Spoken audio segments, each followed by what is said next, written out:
पूरे भारतवासी ज्योतिर्लिंग में ओंकारेश्वर ही ऐसा ज्योतिर्लिंग है जिसके दर्शन के पश्चात कोई महानदी का दर्शन होता है, जिसके तट को छूकर कोई महानदी बह रही है। आप काशी जाएंगे गंगा जी दूर है, आप उज्जैन जाएंगे क्षिप्रा जी दूर है, आप सोमनाथ जाएंगे समुद्र है, लेकिन ओंकारेश्वर ही ऐसा ज्योतिर्लिंग है जिसके दर्शन के पश्चात कोई महानदी का दर्शन होता है।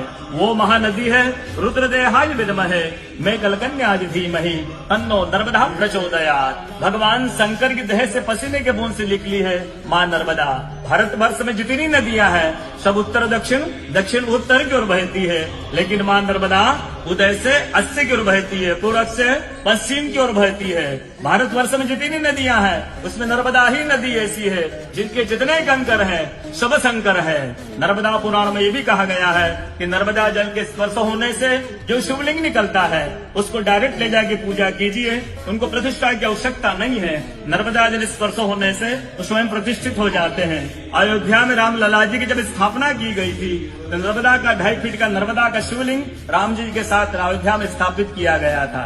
और कहा गया है कि रेवा तटे तबम कुर्यात मोक्षदायिनी गंगा। कलयुग में आपको तब करना है, नर्मदा किनारे जाइए, और मोक्ष करना है तो गंगा किनारे जाइए। रेवा तटे तबम कुर्यात मोक्षदायिनी गंगा। तो नर्मदा किनारे एक संत का, तपस्या संत का अनुभव बताता हूँ जो वर्षों से नर्मदा किनारे रहे हैं। जब वो देखते हैं सुबह 3 से 4 बजे ब्रह्म मुहूर्त में एक कोई माई आती है, नर्मदा स्नान करके लौट जाती है।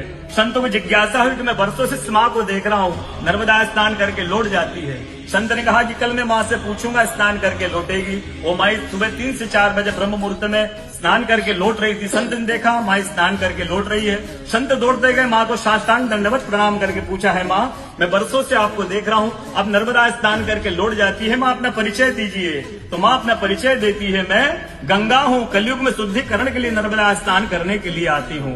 बोलो गंगा मैया की जय, नर्मदा मैया की जय, ओंकारेश्वर भगवान की जय, आज के कथा के आनंद की जय, भक्त और भगवान की जय।